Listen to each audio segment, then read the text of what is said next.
오늘은 요한계시록 54번째 시간입니다. 백마탄자의 거룩한 전쟁이라는 제목으로 요한계시록 19장 11에서 21절까지 말씀을 전하도록 하겠습니다. 우리가 이제 바벨론의 멸망과 그리고 어린 양의 혼인잔치에 대한 그림을 보았습니다. 그리고 나서 우리들이 보는 본문이 이것인데, 이제 이 그림 역시 최후에 주께서 내려오실 때의 그 맹렬한 진노와 심판에 대해서 그리고 있는 본문입니다. 그러니까 어린 양의 혼인잔치를 통해서 하나님 안에서 기뻐하는 천상의 완성된 교회로서의 우리 백성들이 그려지게 되었다면은 참된 교회로 준비되고 하나님 앞에서 또한 우리 구주 앞에서 받아들여지게 되는 참된 백성들이 그려지게 되었다면은, 오늘 이 본문은 주께서 다시 오심으로 그 혼인 잔치가 열리는데 그 잔치에 참석하지 못하는 자들에 대한 내용이고요. 그리고 이것은 다분히 군사적이고 심판의 내용으로서 어린 양을 묘사하고 있습니다.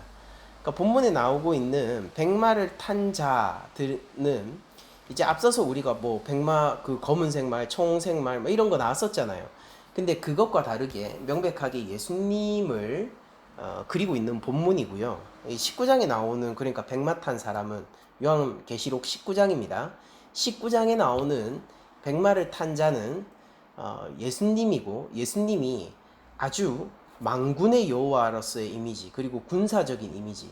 사실 어린 양이라고 하면 굉장히 유약하고 연약하고 희생당하는 이미지이지만은 그러나 순결한 이미지죠. 그렇지만은 오늘 백마를 탄 예수 그리스도는 아주 강성한 군사력을 가지고 계시고 열국을 통치하실 뿐만 아니라 심판하시는 분으로서 나오게 되고, 이분은 이 어린 양의 혼인잔치에 참석하지 못하는 자들을 단순히 혼인잔치에 참석하지 못하도록 막을 뿐만 아니라 그들을 하나님의 진노 가운데서 영원히 멸하시게 된다는 것을 보여주는 본문이라 할 수 있습니다.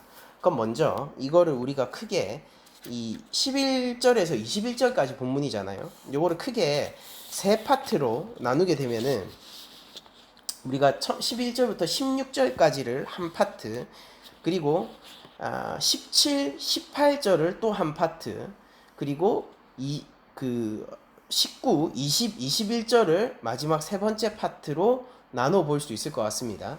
그런데 우리가 19절에서 21절까지는요, 앞선 이야기들을 다시 한번 재반복해 주는 거예요.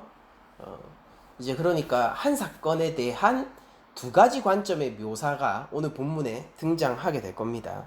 자, 먼저 우리가 11절부터 보게 되면은 이렇게 시작하고 있죠. 또 내가 하늘이 열린 것을 보니 라고 하면서 요한이 하늘이 열렸다라고 얘기하는데, 지금까지 요한이 증언했었던 하늘에 대한 설명 중에 가장 개방감 있고 큰 설명이에요.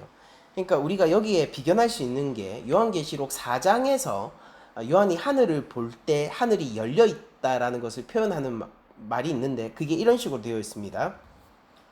요한계시록 4장 1절에 이 일 후에 내가 보니 하늘에 열린 문이 있는데 라고 하면서, 이 열린 문이 있다, 거기로 이제 올라오라고 명령을 듣거든요. 제가 한번 끝까지 읽어드리면, 하늘에 열린 문이 있는데 내가 들은 바 처음에 내게 말하던 나팔 소리 같은 그 음성이 이르되 이리로 올라오라, 이후에 마땅히 일어날 일들을 내가 내게 보이리라 하시더라 라고 하면서, 하늘과 땅이, 그러니까 요한이요, 정확하게 얘기하자면은 하늘과 요한이 이 서로 커넥팅이 되고 연결되고 이 서로 소통하는 장면이 하늘의 문이라는 그림을 통해서 이루어집니다. 아무래도 이것은 한 개인이 드나드는 정도의 크기죠. 그리고 하늘이 여전히 닫혀 있는데 그 닫혀 있는 곳 가운데 일부분이 통로로서 작용할 수 있다라는 다소 좁은 이미지, 그리고 요한 개인만이 올라가는 그런 어떤 장치로 쓰이고 있다면은, 오늘 본문에서 얘기하는 것은 하늘이 열렸다라고 얘기하는 거고, 이건 하늘이 더 이상 닫혀 있고 땅과 소통을 못하는 모양새가 아니라 그냥 하늘 자체가 완전히 개방돼 있다라는 거예요. 그리고 우리가 이 19장 14절을 보면은 하늘에 있는 군대들이 희고 깨끗한 세마포 옷을 입고 백마를 타고 그를 따르더라 라고 하면서, 최초에 그 계시록 4장 1절에서 얘기했던 하늘의 문은 요한 개인이 올라가는 좁은 통로 같은 느낌이었다면은, 이 오늘 본문에 나오는 열린 하늘은요, 그 완전히 하늘과 이 땅이 소통을 하는 그림이면서 완전히 개방감 있는 그림이면서 군대가 쏟아져 나올 정도로 말 그대로 하늘이 열려 있다라는 그런 본문입니다. 그러니까 이때 이 하늘이 열려 있다라는 것은요, 모든 계시가 드러나게 된다라는 뜻이며, 열국이 이 하늘에 대해서 알게 된다라는 뜻이기도 하고, 한 개인이 올라갈 때 필요한 문이 아니라 하늘의 권능이 이 땅 가운데 쏟아져 내려올 때 필요한 그림이라는 거를 상징적으로 이제 알 수 있을 겁니다. 이게 바로 오늘 배경이 되는 하늘이 열려 있는 상태의 계시라는 거예요. 그래서 하늘이 열린 것을 보니까 그 하늘에 뭐가 있냐면 백마와 그것을 탄 자가 있습니다. 그러니까 이 백마라는 게 주는 이미지보다 우리가 이것을 탄 자가 누구인지, 백마가 중요한 게 아니죠. 백마를 타고 있는 이 사람의 정체가 누구인지 우리들이 밝혀가는 것이 중요한데, 그것은 바로 예수님이에요. 한번 예수님을 어떻게 묘사하고 있는지 보도록 하죠. 먼저 예수님을 묘사하는, 그러니까 백마 탄자죠. 백마 탄자를 묘사하는 이 첫 번째 묘사는요, 충신과 진실이 이름이라는 거예요. 이름이라는 것은 기본적으로 구약에서도 그렇고 성경 안에서 한 존재 자체를 가리키는 의미로 쓰이죠.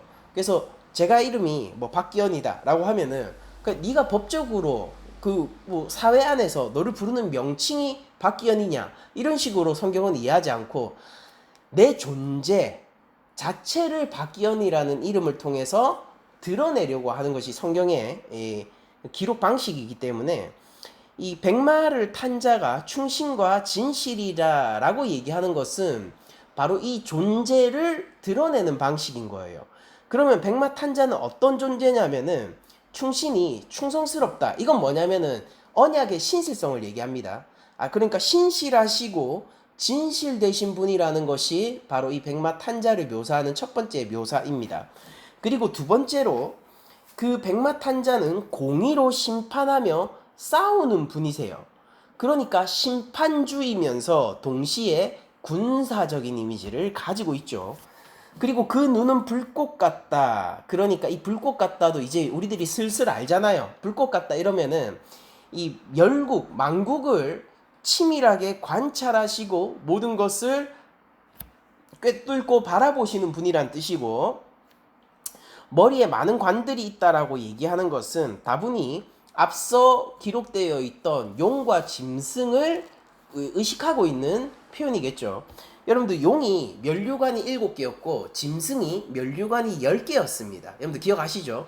그런데 그런 면류관을 쓴 것을 그가 얼마나 권세 있는 자로 위장하고 있는가, 그리고 실제 어느 정도의 권세가 있는 것으로 사람들에게 인식되고 있는가, 이런 측면에서 제가 설명을 해드렸을 텐데, 오늘 이 본문에 나타난 백마를 탄 예수님은요, 그냥 몇 개라고 얘기할 수 없을 정도로 많은 관을 가지고 계신 거예요.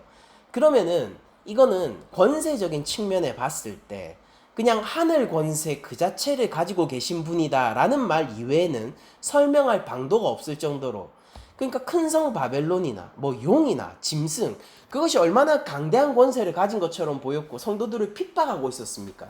심지어 그 권세를 가지고 성도들을 죽이기까지 하고 있었잖아요.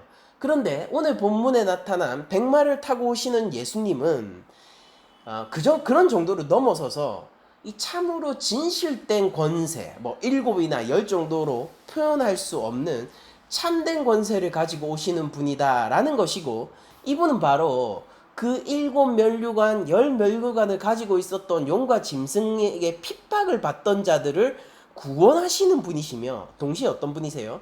바로 그 가짜 권세를 가지고 있고 그 가짜 권세로 참된 하나님의 백성들을 괴롭히고 있던 그 용과 짐승을 공의로 심판하고 짓밟으시러 오시는 분이라는 겁니다. 그러니까 이 힘이 얼마나 크겠냐라는 거죠. 그러니까 그분이 전쟁을 하러 오시는데 이 전쟁의 양상이 어떨 것인가 이런 것들이 지금까지 얘기했던 이런 표현 방식들을 통해서 충분히 상상을 할 수 있겠죠. 그러니까 굉장히 압도적이겠죠. 그리고 정말로 앞서서 그 큰 성 바벨론이 황폐해진 것처럼 참으로 용과 짐승을 황폐하게 만들 수 있는 권세를 가지신 분이겠죠. 많은 관들이 있다라는 것이고요. 또 이름 쓴 것 하나가 있다라고 얘기하는데 여기서 이 백마를 탄 자가 신성의 하나님임을 드러내는데요. 이름 쓴 것이 하나 있으니 자기밖에 아는 자가 없다라고 얘기를 하고 있어요. 그러니까 이름이라는 건 단순히 그거를 뭐 어떤 명칭으로 부를까가 아니라 그 존재 자체를 보여주는 거라고 했잖아요. 아니 무슨 뜻이겠습니까? 어떤 상징이죠? 당연히 피조물로서는 알 수 없는 권세와 영광과 신성을 가지신 분이다라고 얘기를 하고 있고 성경에서 이런 식으로 표현되는 존재는 단 한 분 하나님밖에 없습니다. 그래서 우리는 그 어떤 똑똑한 사람이고 그 어떤 지혜 있는 지혜자라고 해도 우리의 구주를 온전히 다 알고 이해할 수는 없어요. 왜냐하면 그분 가운데 나타난 영광과 신성이 우리로서는 가늠할 수 없는 참된 영광이며 그분은 성삼위일체 한 분 하나님으로서 참으로 높으신 존재이시기 때문에 우리가 그분을 다 알 수 없어요. 다만 그분이 알려주시는 만큼 알고 우리는 그분이 오라 하는 만큼 따라가는 존재라는 거죠. 이게 예수님의 제자이며 참된 교회이며 신부로서 준비되어 가는 삶이라고 할 수 있을 텐데 어쨌든 우리를 구원하시고 대적을 멸하시는 우리 구주는요. 자기밖에 알 수 없는 이름을 가진 즉 그 영광과 신성이 한낱 피조물로선 알기에 부족할 정도로 끝없는 영광과 신성을 가지신 분이다라는 것을 이 자기밖에 이름을 알 수 없다라는 말을 통해 상징적으로 표현해 주고 있습니다. 그리고 또 여기서 더더욱 예수님에 대한 확증적인 설명들을 더 해나가는데 13절에 보면은 그가 피 뿌린 옷을 입었다라고 얘기를 하고 있습니다. 그런데 이 피 뿌린 옷이라는 것은 무엇이냐면요. 사실은 지금 뿌려졌다라고 개역개정에서 번역을 하고 있는데 우리가 조금 더 자연스러운 번역이 뭐냐면은 그 옷이 피에 적셔진 옷이라는 뜻이에요. 그러니까 피에 적셔진 옷을 입고 있다라는 번역을 우리들이 채택할 경우에 이거는 명백히 십자가 위에서 피 흘리신 예수님을 상징하고 있는 언어죠. 그러니까 이 하나님의 공의를 가지고 세상을 심판하러 오시며 마침내 용과 짐승을 짓밟아 없애시고 그냥 혼인잔치에 참여하지 못하도록 막는 정도가 아니라 엄격히 공의를 실현해내시는 분은요. 십자가에 달리신 예수님이시라는 것입니다. 그러면서 마지막으로 확증적으로 이분을 예수님이라고밖에 할 수 없는 힌트를 던지는데 그게 바로 그 이름을 하나님의 말씀이다 라고 얘기를 하고 있는 거예요. 그냥 이거는 확증적으로 예수님이라는 거를 점찍고 있죠. 그러니까 이 여기서 백마를 탄 존재는요. 다른 무엇으로도 표현되지 않습니다. 그러니까 이게 오해가 있을까봐 장치들을 2중, 3중으로 입혀 두었지 않습니까? 이름이 있는데 자기밖에 알지 못한다라는 첫 번째 장치, 그리고 두 번째, 피에 적셔진 옷을 입고 있다라는 두 번째 장치, 그리고 마지막으로 가장 확실한 그 이름이 곧 하나님의 말씀이라는 이 장치를 통해서 이 백마를 탄 자가 예수님이라는 확증적인 장치를 통해 전달하고 있는 거예요. 이때 드러난 예수님은요, 더 이상 연약하고 뭔가 연한 순 같고 볼품없이 끌려가고 희생당하는 어린 양의 이미지가 아니라 만군의 여호와시며 세상의 참된 주인으로서의 이미지를 가지게 됩니다. 그분이 바로 오늘 본문에서 전쟁을 하신다라는 거예요. 여러분들 이걸 1차 독자의 시선에서 한번 볼까요? 요한 공동체 로마로부터 박해를 받고 있고 지금 순교자들을 양성하고 있는 이 초대교회 입장에서 바로 이 예수님이 오신다, 내가 사랑하고 따르는 어린 양 예수가 이 모습으로 오신다라는 것을 들으면은 그들이 얼마나 희망차고 자신의 믿음을 지키려고 하겠습니까? 바로 오늘날 우리에게도 세상에 많은 유혹과 그리고 세상이 많이 전해주는 이 여러 가지 시험들이 있지 않습니까? 그 가운데서도 바로 우리가 이런 예수님을 기억해내면 낼수록 우리가 그리스도의 군사로서 이 땅 위에 당당하게 서서 하나님 나라를 일구면서 살아갈 수 있는 것의 원동력이 될 수 있다라는 거죠. 그래서 저는 이 그림이 우리 교회 가운데 좀 깊이 박혀 있었으면 좋겠다라고 생각하는 게, 여러분들 지금 세상이 참으로 강한 그리스도인을 요구하는 세상인 것 같아요. 아무리 생각해도. 그러니까 우리가 이 아주 강력한 힘으로 무력으로 그리스도인을 핍박하고 억압하는 시대는 이제 아닙니다. 우리 대한민국 사회가 그런 사회가 아니죠. 종교의 자유가 보장되어 있는 사회죠. 그러나 제가 또 한편으로 생각해 볼 때 지금 이 시대만큼 우리 그리스도인들의 마음을 완악하게 할 만한 유혹거리와 시험거리를 많이 제공해주고 우리를 완전히 기독교에서 떠나는 게 아니라 슬금슬금 물러나게 하다가 마침내 마치 그 예수님이 맹인이 맹인을 인도하는 자처럼 그 바리새인들을 향해서 너희들이 맹인이 맹인을 인도하는 것과 같다라고 예수님이 표현하셨잖아요. 그런 것처럼 앞으로 미래 세대를 사실은 기독교 신앙이 아니라 다른 기독교 신앙 같은 그 뭔가 변종의 무언가로 이끌 만한 수많은 맹인들을 양성하기에 좋은 시대를 우리들이 살고 있거든요.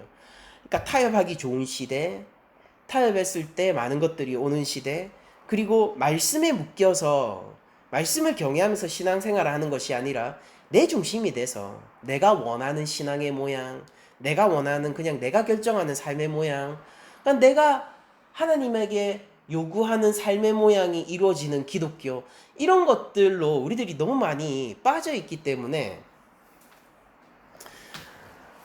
더 이상 교회 안에 있다고 해도 안전하지 않은 세상이 돼버렸거든요. 그러니까 우리가 교회 공동체 안에 있는데도요, 우리가 더 이상 안전하지 않게 됐단 말이에요. 그러니까 요한 시대에는 적어도 교회 공동체 안에 있잖아요. 그러면 어느 정도의 안정이 보장됐었습니다. 물론 이때에도 많은 이단들이 교회를 공격하고 있었지만은 그래도 이 교회들이요, 믿음 안에서 예수님을 따른다라는 이 시선 하나만큼은 단단히 붙들고 있었거든요. 근데 우리는 어떻습니까? 주께서 우리를 섬겨야 되는 시대에 살고 있지 않습니까? 하나님이 우리에게 이용당해야 되는 시대의 교회를 상대하고 있는 거 아닙니까?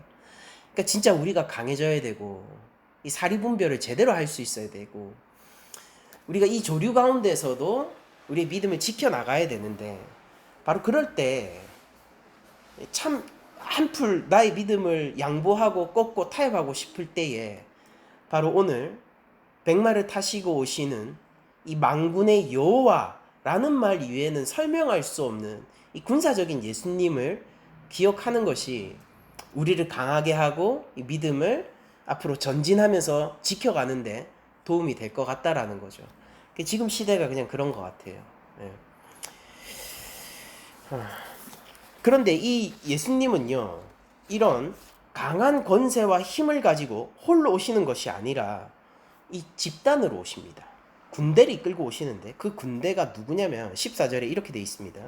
하늘에 있는 군대들이 희고 깨끗한 세마포 옷을 입고 백마를 타고 그를 따르더라 라고 했습니다. 여러분들 앞서서 우리가 음녀 바벨론을 따르던 그 로마가 어떤 식으로 묘사된지 여러분들 기억하세요? 그러니까 붉은 짐승을 타고 이제 이 음녀가 서 있었잖아요. 맞죠? 그 음녀 바벨론을 묘사할 때 그 붉은 짐승을 타고 그것과 마치 한 몸이 된 것처럼 이렇게 묘사가 됐었지 않습니까? 근데 하나님 나라의 군대들, 예수님의 군대들은 어떤 식으로 묘사되냐면은 주님과 같은 말 위에 올라 있는 자들로 묘사가 됩니다. 즉 뭐냐? 예수님과 같은 정체성을 공유하고 있는 자들이에요. 그들이 존재 자체로 하나님의 아들이다라는 것은 아닙니다. 존재 자체로 그들이 창조주라는 것도 아니고 존재 자체로 그들이 구세주라는 것은 아닙니다. 그런데 하나님의 자녀된 신분을 예수님과 함께 나누고 있는 하나님의 양자들이요. 그리고 그들이 예수님 같은 권세를 가진 심판주는 아니지만은, 그들이 창조주는 아니지만은, 그들은 주님을 따라 세상을 판단하고 심판하는 그 심판의 권세에 동참한 자들이고, 주님의 순결과 무죄에 동참한 자들이고, 그것을 나누어 받아 구원받은 백성이라는 거예요. 그게 같이 백마를 타고 예수님과 같은 말을 타고 군대로서 따르고 있는 한편 군대고요. 그리고 이들이 앞서서 예수님의 신부를 묘사하는 그림의 옷을 입고 있죠. 희고 깨끗한 세마포시잖아요. 그럼 이들은 누구냐면은 요한계시록의 정황상 볼 때 이들이 어떤 천사들이라고 얘기를 하기는 힘들어요. 그것보다는 앞서서 먼저 주님의 이름을 위해서, 그 영광을 위해서 자신의 목숨을 아끼지 않고 순교한 수많은 믿음의 선진들, 그러니까 이미 주님 곁에서 그 심판의 권세에 동참하여 하나님 나라의 영광에 동참해 영의 상태로 이미 누리고 있는 자들이 함께 내려오는 것으로 우리들이 이 그림을 이해하는 것이 좋을 것 같습니다. 그러니까 이 마지막 때에, 그러니까 주님께서 만약에 지금 우리가 살아있는 이 숨이 붙어있는 동안 이 땅에 오신 것이 아니라면은요, 우리도 마지막 때 주님과 함께 그 심판 권세에 동참하여 이 땅에 다시 오게 될 거예요. 그때 동시에 새 몸을 입게 되겠죠. 근데 어쨌든 간에 이 땅에 다시 올 때 천상의 교회, 예수님의 신부는 무슨 면모를 띠고 있어요? 군사로서의 면모를 띠고 있잖아요. 그러니까 군대의 정체성을 가지고 있단 말이에요. 그러니까 바울도 우리에게 주님을 위한 군대가 되라고 요청하지 않습니까? 군사가 되라고. 근데 이 군대들이 그때 가서 군대가 되는 게 아니라, 사실은 우리가 지금 예수님의 신부들이, 우리 저번주 설교를 생각할 때 예수님의 신부들이 지금 이미 신부여야 된다라고 제가 말씀드렸던 것처럼, 이 마지막 때에 하나님의 군대로서 주님의 심판의 권세에 동참한 참된 교회로서 서기 위해서는 지금 우리가 이미 주님의 군사여야 한다라는 겁니다. 그러니까 이때 군사가 되는 게 아니에요.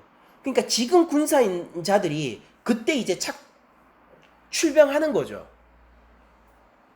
그러니까 그때 착출이 되면은 그냥 군사가 아닌 겁니다. 마지막 심판 때가 왔어.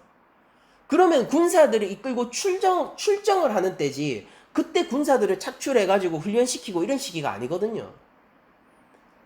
그러니까 언제 주님의 군사여야 되냐면 지금 우리가 예수님을 믿고 따르고 있을 때의 군사여야 하는 거죠. 그럼 이 그림이 1차 독자인 요한 공동체에게 어떻게 다가왔겠습니까? 그러니까 지금 군사여야 한다라는 거예요. 그러니까 자기들은 실제 로마 군사들을 상대해야 되는데, 그때 치안을 담당하는 경찰이 로마 군대였습니다. 군대가 치안과 국방의 역할 둘 다를 수행하던 시기였어요. 로마라는 도시의 시스템입니다. 로마라는 제국의 시스템이 그랬어요.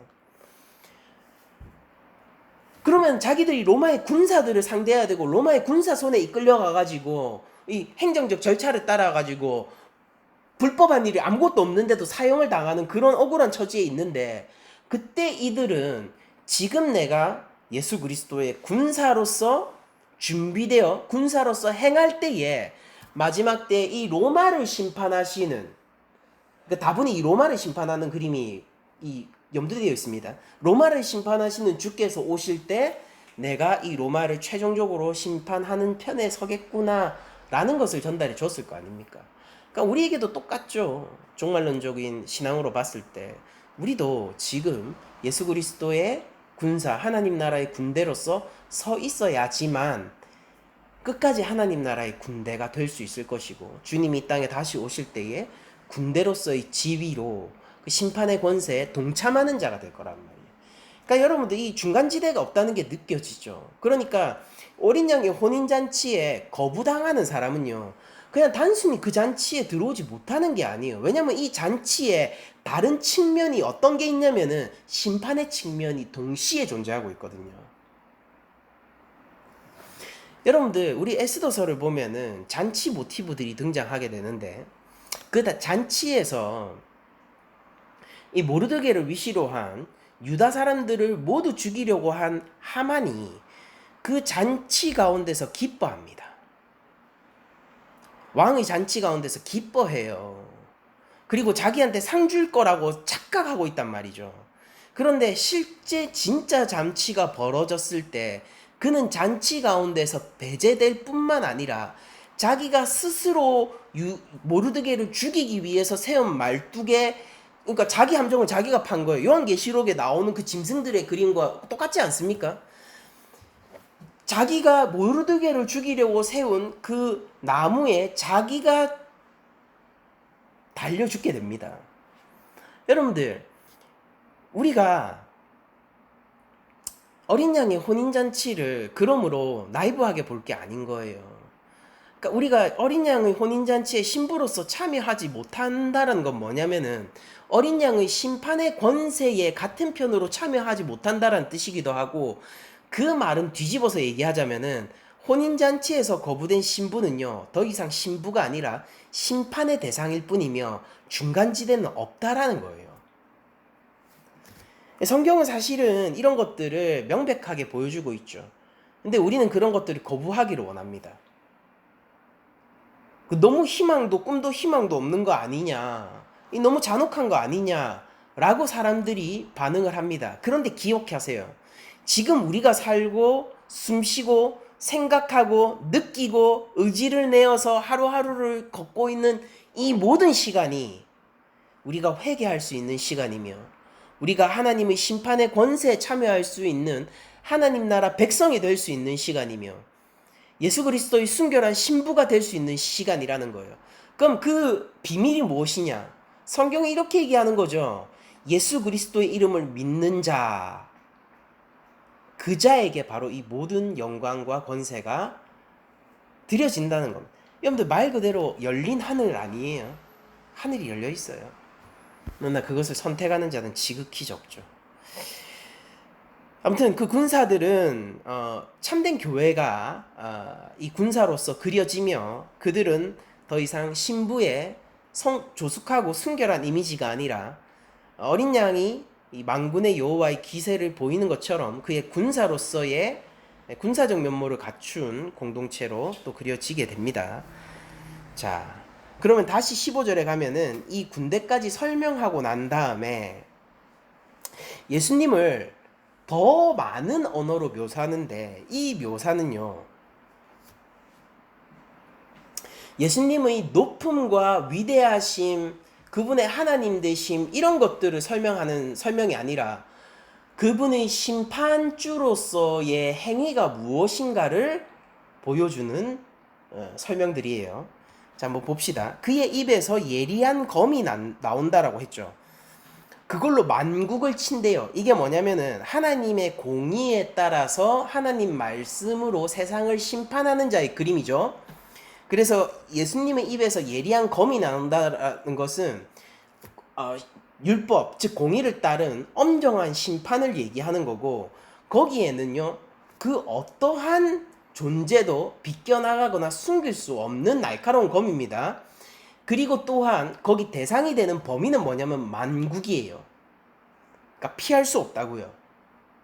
그들이 범위적으로도 피할 수 없고, 그들의 내면이라 하더라도 이 예리한 칼로 쪼개져 드러나게 될 거라는 것을 암시해주고 있습니다.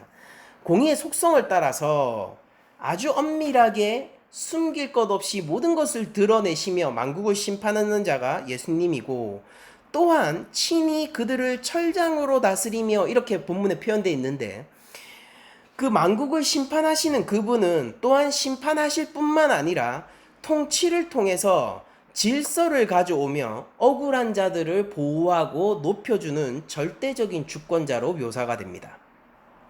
그러니까 그분은 그냥 파괴적인 분이 아닌 거예요. 질서를 찾고 세우시는 분인 거죠.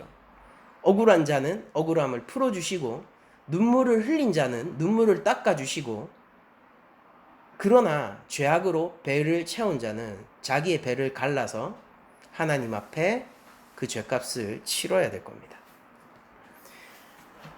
그러면서 또 이어지는 표현이 이렇죠. 15절 후반부로 보면 또 친히 하나님 곧 전능하신 이의 맹렬한 진노의 포도주 틀을 밟겠고 라고 얘기하면서 그 심판을 수행하시는 것을 누군가 대리인을 통해서 수행하는 것이 아니라 주께서 친히 그 일을 수행하신다라고 얘기를 합니다. 이게 정말 두려운 점이죠. 그러니까 천사들을 보내서 심판을 한다. 이것만 해도 죄인들에게 두려운 일일진데 주께서 친히 나서서 하나님의 명령을 따라 공의로 심판을 하신다라고 얘기하면은 생각해 보십시오. 그분의 면류관은 몇 개입니까? 그분의 신성은 무엇입니까? 그분은 하나님의 말씀 아닙니까? 그 눈이 불꽃 같지 않았냔 말이에요. 그분이 친히 무언가 죄인을 심판하신다라는 것은 매우 우리에게 두렵게 다가오게 될 겁니다.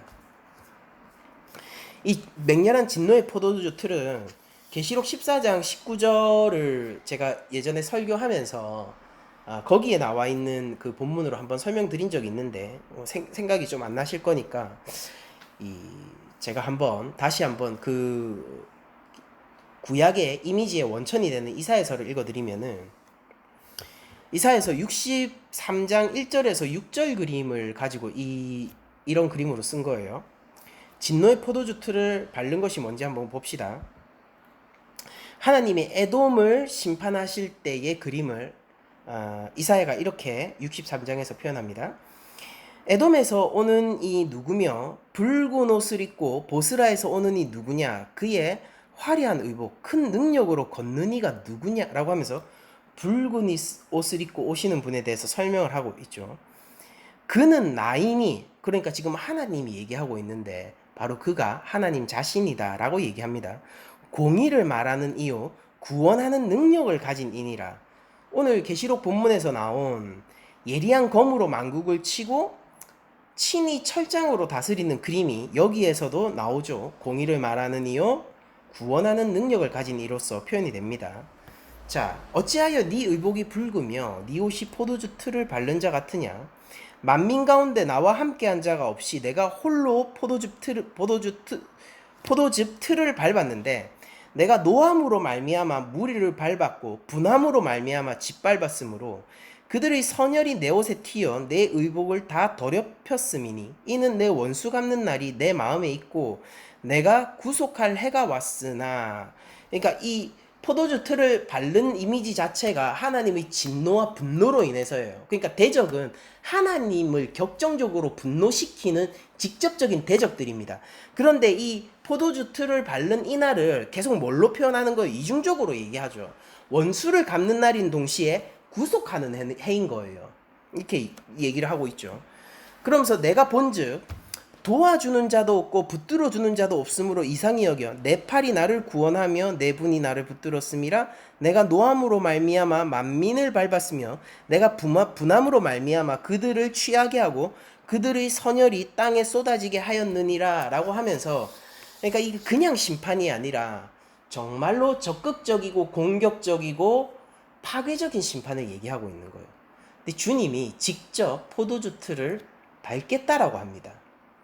그런데 이 날이 어떤 날이에요? 원수들이 멸망하는 날이면서 동시에 구속의 날이죠.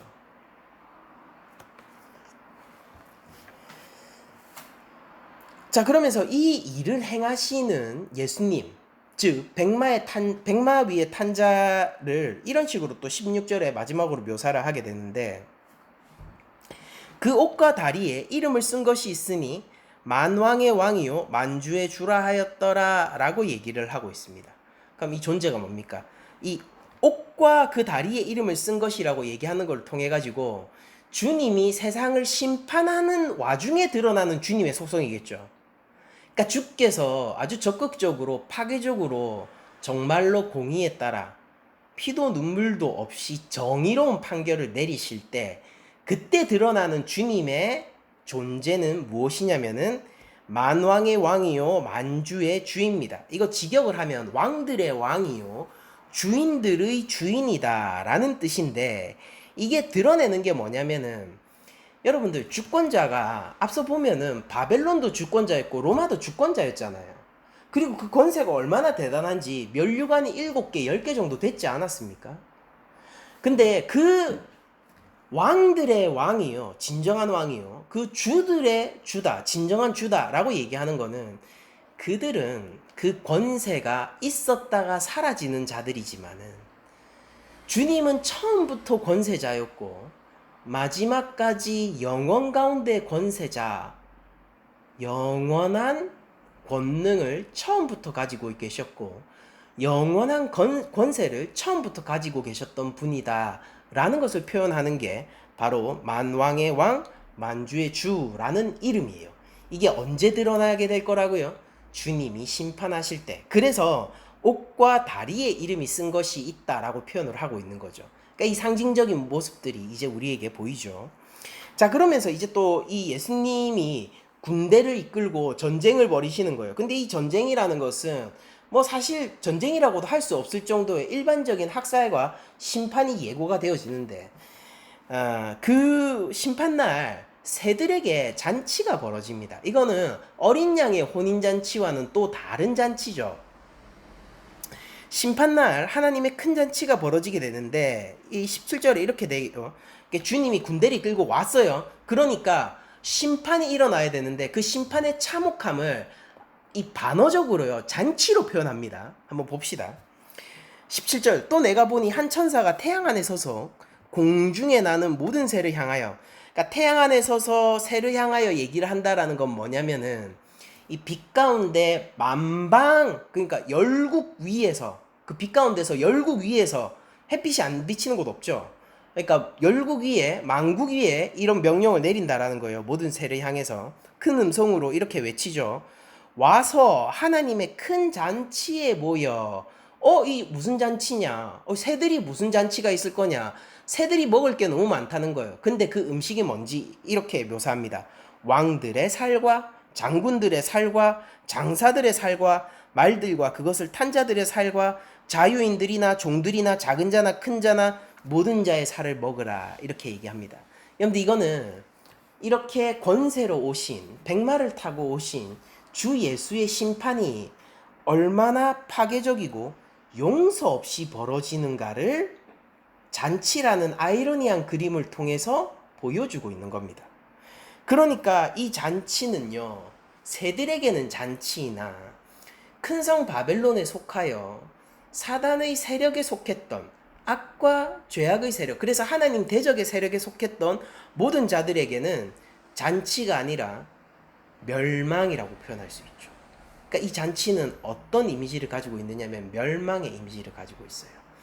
에스더서에서 잔치는요, 기쁜 것이에요. 기본적으로 좋은 거예요. 그런데 하만에게 있어서 그 잔치는 자기가 잔치에 참여할 줄 알았는데 어떻게 됩니까? 사실은 그 잔치가 아니라 죽음의 잔치였죠. 이중적인 이미지를 이 잔치를 통해서 드러내고 있는 겁니다. 이렇게 새들에게 베풀어 주시는 하나님의 큰 잔치를 통해서 우리는 다시 앞서 언급된 어린 양의 혼인 잔치를 떠올리게 되는데, 이런 이중적인 이미지가 언제나 공존하고 있다는 것을 저희들이 이 계시록을 통해서 알 수 있게 되죠. 그러니까 어린 양의 혼인 잔치는 기쁜 날이지만 동시에 그 어린 양의 혼인 잔치가 올 수 있었던 이유는 이렇게 새들에게 잔치가 벌어지기 때문이고, 이건 참혹하고 용서 없는 공의의 실천으로서의 심판을 얘기하는 겁니다. 그러니까 하나님이 오래 참으시고 인자가 많으시고 더디 노하시고 인애와 사랑이 풍성하신 하나님 아닙니까? 우리 하나님 긍휼의 하나님 아니에요? 그러니까 예수님을 믿으면은 하나님이 어떻게든 용서를 해주신다고요. 그런데 그 용서의 기한이 끝나는 날이 우리 인생 가운데 옵니다.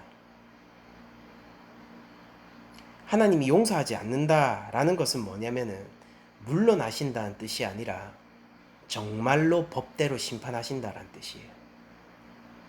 죄인들은 이 사실을 두려워야 하는 거죠. 죄인들은 하나님이 긍휼의 하나님이며 우리에게 여전히 많은 기회가 주어지고 있고, 심지어 그 기회의 창이라는 게 예수님만 믿으면 된다라는 너무너무 쉽고 단순한 사실이잖아요.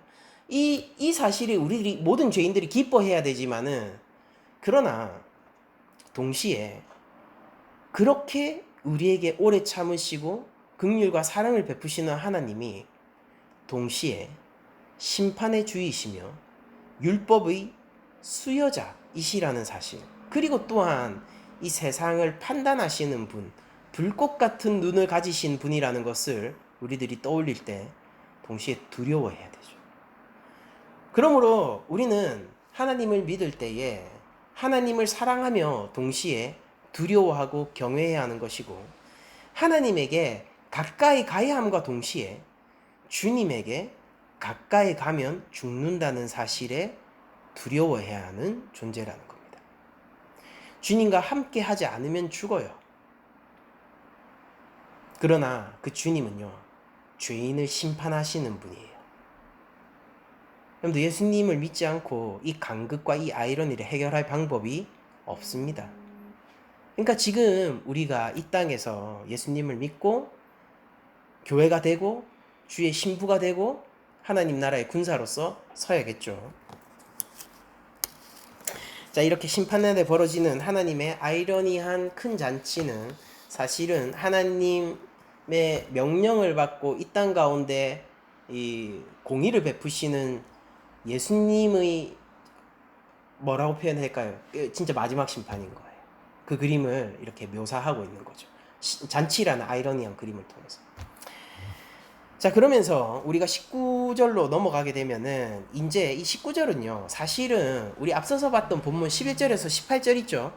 그거를 다시 한번 다른 관점으로 조망하는 거예요. 똑같은 내용인데 누구 입장에서 조망하느냐면은, 앞서서 우리가 예수님의 입장에서, 즉 하늘의 입장에서 서술된 이 마지막 전쟁과 심판의 그림을 봤다면은, 이 19절에서 21절은요, 그 가운데 있게 되는 짐승에 속한 자들, 대적들의 시각으로 다시 한번 그려집니다. 그러면 영광의 주님이 이 땅 가운데 오실 때에 그 영광의 주님의 편에 설 수 없었던 자들, 어린 양의 혼인잔치에 들어가는 것이 허락되지 않았던 자들은 과연 어떤 관점에서 이 심판을 바라보게 될까요? 한번 보도록 하죠. 19절, 또 내가 보매 그 짐승과 땅의 임금들과 그들의 군대들이 모여 그 말 탄 자와 그의 군대와 더불어 전쟁을 일으키다가 싸워요. 반항해요. 근데 그 결과가 어떻습니까? 짐승이 잡히고 그 앞에 표적을 행하던 거짓 선지자도 함께 잡혔으니, 이는 짐승의 표를 받고 그의 우상에게 경배하는 자들을 표적으로 미혹하던 자라.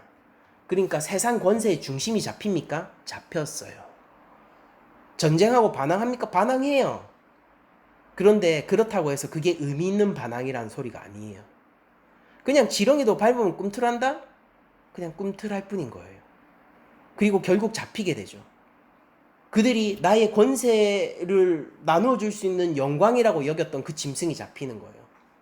그들을 믿으라, 그들을 따르라고 이 수많은 사람들을 미혹했던 거짓 선지자들도 잡히는 거예요. 그들의 정체가 드러나게 됩니다. 짐승의 표를 받고 그 우상에게 경배하던 자들이 그 멸망을 보게 되는 거예요.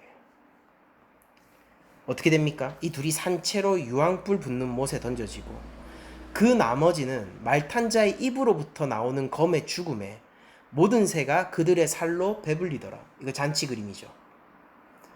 그러니까 앞서서 있었던 내용을 다시 한번 장황하게 묘사하기보다는 딱 단순히 그 하나님의 대적의 입장에서 아주 간단하게 요약해서 묘사를 하고 있는데, 여러분들, 앞선 예수님의 그림을 잘 이해한 사람이 이 그림을 보게 되면은, 그리고 만약 그가 그럼 내가 대적의 편에 섰을 때 그 예수님을 맞이하게 되면은 어떨까라는 걸 상상해 봤을 때, 여러분들, 여기 있었던 이 단순한 그림들, 잡히고 유황불에 던져지고 그 입에 나오는 검으로 인해서 죽게 되는 이 그림이 더 이상 단순해지지 않게 되겠죠. 1차 독자 입장에서 생각해 봅시다. 이 짐승은요, 명백히 로마의 이미지로 쓰이고 있거든요. 바다에서 올라온 짐승요, 앞서서 우리가 봤었던 계시록 내용 중에서. 근데 그럼 생각해 보세요. 이 예수님을 향한 믿음을 지켜야 하는 이들이요, 이 믿음을 포기하게 됐을 때 그들은 어디에 복속하게 될 거냐면은 바로 이 짐승의 편에 복속하게 될 겁니다. 그들이 투항하는 세력이 누가 될 거냐면은 바로 이 짐승의 편에 자기가 투항하게 될 거라고요. 로마 편에 서게 될 거라고요. 그렇게 됐을 때 그는 안심하고 이것이 나에게 축복을 내려주는 잔치다라고 생각할 수 있을지 모르겠지만은 그 결과가 어떻겠습니까? 만약에 앞서 기록되어 있는 예수님을 정확하게 이해한 1차 독자가 있다면은 이 19절에서 21절까지 대적의 관점, 멸망당하는 자, 심판당하는 자의 관점에서 쓰여졌던 이 그림이 그건 단순하게 다가올까요? 그렇지 않다라는 거죠. 오히려 이 본문을 통해서 더욱더 자신의 믿음을 다질 수 있게 되겠죠. 여러분들, 그러니까 우리가 이런 본문을 보아야 될 때 우리가 좀 유의해야 될 게 뭐냐면은, 먼저 확인해야 될 게 중립자의 상태에서 이 본문을 읽으시면 안 된다는 거예요. 그러니까 여러분들, 이게 요즘 종말론 설교하고 막 요한계시록 설명하는 사람들이 전부 실패하고 있는 게 뭐냐면요, 이 본문을 성도들을 대상으로, 다른 사람이 아니에요, 성도들을 대상으로 그들이 마치 중립자에 있는 것처럼 상정하고 그 전제 위에서 이런 본문들을 전한다는 겁니다. 그러니까 이런 거예요. 네가 앞으로 예수님 잘 믿으면은 어린 양의 혼인잔치에 참여하게 될 거고, 네가 잘못 믿게 되면은 이 영원한 불에 던져지며 그 하나님의 공의의 검에 의해서 죽게 되는 자가 될 거야. 이런 식으로 전하게 되는 겁니다.